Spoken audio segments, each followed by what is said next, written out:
नमस्कार, मैं हूँ हरिशंकर तिवारी और आप देख रहे हैं न्यूज़ 24 व्यूज़ लाइव टीवी। और व्यक्ति विशेष में आज हमारे साथ में हैं जाने-पहचाने डॉक्टर बीके सिंह जी, पूर्व आईआरएस और जेएनयू में भी अध्यक्ष रह चुके हैं। कई शिक्षाविद होने के साथ-साथ समाजसेवी हैं। इनकी अपनी संस्था है जो चलाते हैं।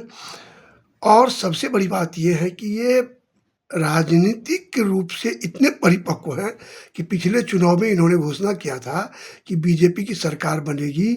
और हाँ, ये भी साथ ही साथ इन्होंने कहा था कि 400 पार नहीं होगी। ये कुछ ज़्यादा बड़ा आंकड़ा है, लेकिन बीजेपी की सरकार बनेगी और जो इन्होंने कहा वो हुआ। तो सबसे पहले स्वागत है आपका और बधाई हो आपको शारदीय सभी पर्व त्योहारों का। जी बताएं कहाँ-कहाँ इस बीच में आपका भ्रमण हुआ? इस बीच में हमने कुछ सोशल इशू पर काम किया। 1835 ईस्वी से 40 से लेकर के 1920 तक भारत से कुछ मजदूरों को विदेश ले जाया गया काम कराने के लिए। वो एग्रीमेंट के तहत था, लेकिन उनके साथ बंधुआ मजदूरों जैसा व्यवहार किया गया, स्लेव से भी बदतर किया गया। और 1/3 ही भारत लौट पाए, 2/3 भारत नहीं लौट पाए, क्योंकि षड्यंत्र करके, कंस्पिरेसी करके उनको भारत नहीं आने दिया गया। और मैं जब बोलता हूँ कि बंधुआ मजदूर, तो उसको बंधुआ मजदूर से ख़राब हालत थी, स्लेव से भी ख़राब थी। क्योंकि स्लेव जो है उसको वो एसेट होता है, उसको लोग मजबूत बनाता है, हेल्दी बनाता है, खूब खिलाता है कि ज़्यादा काम करे। उसके बच्चे भी उसके यहाँ स्लेव होते हैं। अच्छा। तो स्लेव का केयर करता है। लेकिन जो बंधुआ मजदूर है, इंडेंचर्ड लेबरर्स, उसको केयर नहीं करता है। उसको तो काम किया, बीमार है तो मारेगा, और उसको नहीं करेगा तो हटा देगा।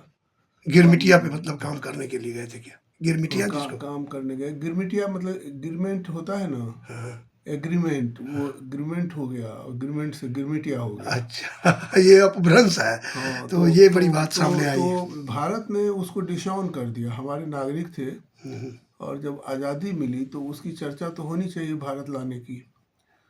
तो जब उन लोगों को आज़ादी तो बहुत लेट में मिली। मॉरिशस गया था मैं अगस्त में, तो वहाँ पता चला कि 1990 में उसको आज़ादी मिली है, 94 ईस्वी में। उसी तरह से 60s में आज़ादी मिली, 20 साल के बाद मिली। तो उनको आज़ादी भी नहीं मिली, और लास्ट में इंटरनेशनल लॉ में उसको जो है सो, जैसे त्रिनिदाद टोबैगो था, जैसे नीदरलैंड के अंडर में सुरिनाम था, मॉरिशस फ्रांस के अंदर था, तो ब्रिटिश ले तो गए और डिफरेंट यूरोपियन मास्टर्स के अंदर में डाल दिया गया उन लोगों को। अब हम सीधे आ जाते हैं कि बिहार जो मजदूर को पैदा करने का काम केवल कर रहा है, सारा उद्योग धंधा वहाँ ठप हो गया है, कुछ हो नहीं रहा।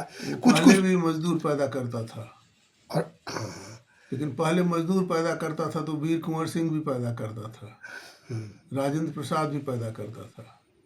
अभी केवल software engineer, civil servant. Bihar में दोनों चीज़ है, लेकिन जो गरीबी वाला साइड है ना, बहुत एक्सट्रीम है। इंडस्ट्रियलाइज बिहार तब नहीं था।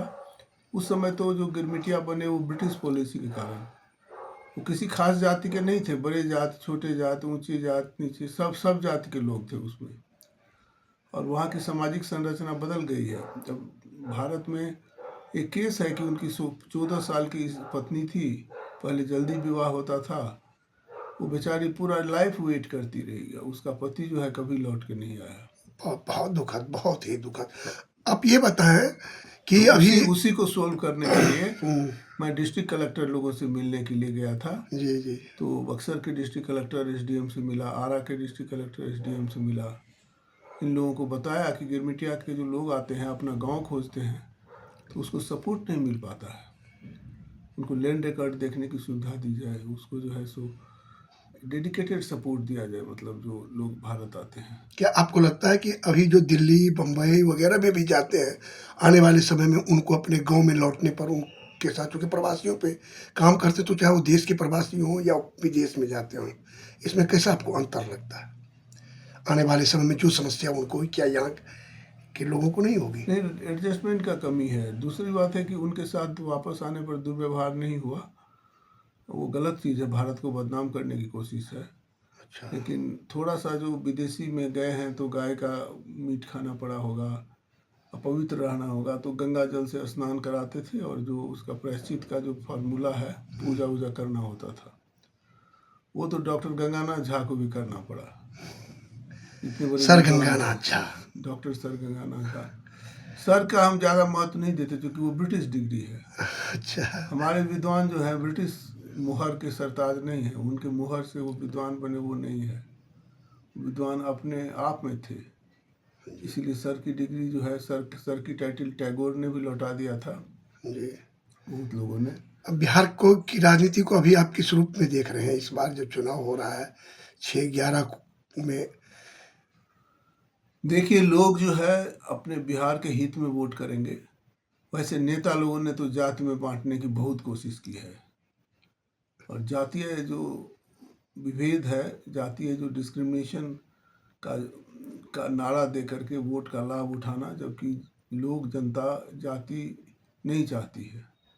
तो नेता को कोई एजेंडा नहीं रहने से जाति को बढ़ाना वो है। तो जातीय समीकरण, इन चीज़ों के बावजूद भी जनता जो अच्छे वर्कर हैं, अच्छे कार्यकर्ता हैं, उसको वोट देंगे, और मेरा विश्वास है। अभी आपके समझ में प्रशांत किशोर आए हैं, बीजेपी माने जेडीयू, चिराग, ये सब मिल करके एनडीए के लोग, और इधर राजद। तो इस सब में आप क्या किसमें देखते हैं कि नेतृत्व की क्षमता है? मतलब राजद को किस रूप में देखते हैं खासतौर से, या इन लोगों को? क्या आपकी दृष्टि में क्या है? देखिए, नीतीश कुमार का तो नेतृत्व जो जाहिर है, उस पर मैं कमेंट नहीं करूँगा। राजद में जो लीडर है, क्या नाम है लालू जी के लड़का का? तेजस्वी। तेजस्वी जी। तेजस्वी जी में नेतृत्व की क्षमता है, एकोमोडेशन भी है, लीड करने की क्षमता है। और तेजस्वी जी को अगर हस्तक्षेप नहीं करे, लालू जी में बहुत कंट्रडिक्शन है, वो पॉपुलर लीडर है लेकिन कंट्रडिक्शन के घर हैं। तो उसको तेजस्वी को फ्री हैंड दे तो that will be better for state and better for Tej Pratap के हटने से क्या उनको नुकसान होगा? कुछ नुकसान नहीं होगा। बीजेपी क्या जो 101 पर लड़ रहा है, मतलब तो उसमें क्या बीजेपी को लगता है आपको जो वो अच्छा कर पाएगा? हाँ हाँ, अच्छा करेगा। क्या प्रशांत किशोर के बारे में, चूंकि आप पहले से भी जानते हैं और उन्होंने आपसे संपर्क भी साधने का प्रयास किया, उनके बारे में क्या कहना है? हाँ, मुझे बोला कि जाति डोमिनेटेड क्षेत्र चुन लीजिए, और उन्होंने कहा कि आपकी तैयारी है तो आपको जिला से रिकमेंडेशन होगा, टिकट तो चाहिए, टिकट के लिए ही जाते, नहीं तो हमको पॉलिटिक्स में आने की ज़रूरत क्या है? हम तो एकेडमिशियन हैं और स्कॉलर हैं और सिविल सर्वेंट रहे हैं।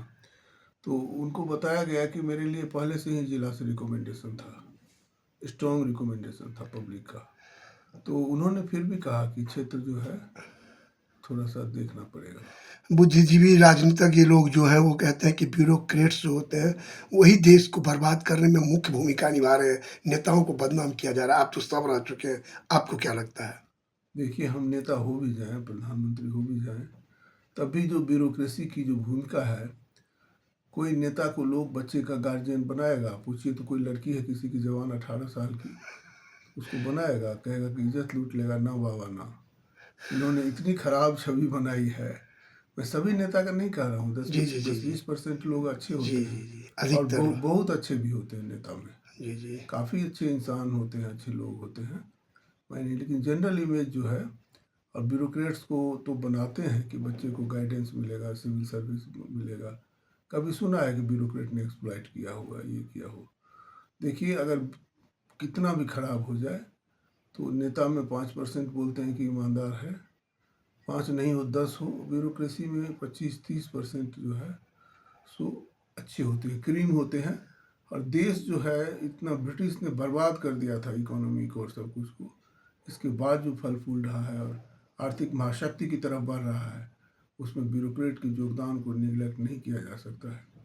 सिस्टम को कोलैप्स होने से बचाना, नेताओं को गलत काम करने नहीं देना, फाइल पर ऑब्जेक्शन करके उसको अटकाना, तो अटकाता है तो गलत चीज़ों को भी अटकाता है ना। तो देखिए, अटकने, लटकने और भटकने से बचाते हैं ब्यूरोक्रेट्स, ये इनका कहना है। और इनके पीछे की जो है ये देख रहे हैं पुस्तकों की एक बहुत बड़ी फहरिस्त है, एक छोटी सी पुस्तकालय, इसको लाइब्रेरी समझ लीजिए, और भी बहुत सारी पुस्तकें इनके घर में हैं। तो ये बता रही है कि ये अभी भी इनका अध्ययन और अध्यापन का काम जो है लगातार जारी है। इनके वचनों से आप कितना प्रभावित हुए, कैसा लगा, आप कमेंट करके हमें बताएंगे। हमारे चैनल को लाइक करें, सब्सक्राइब करें। अगर आपको किसी भी तरह की जानकारी और इनके बारे में चाहिए तो आप हमसे संपर्क कर सकते हैं। कैमरामैन के साथ मैं हरशंकर तिवारी, बसंत कुंज, दिल्ली।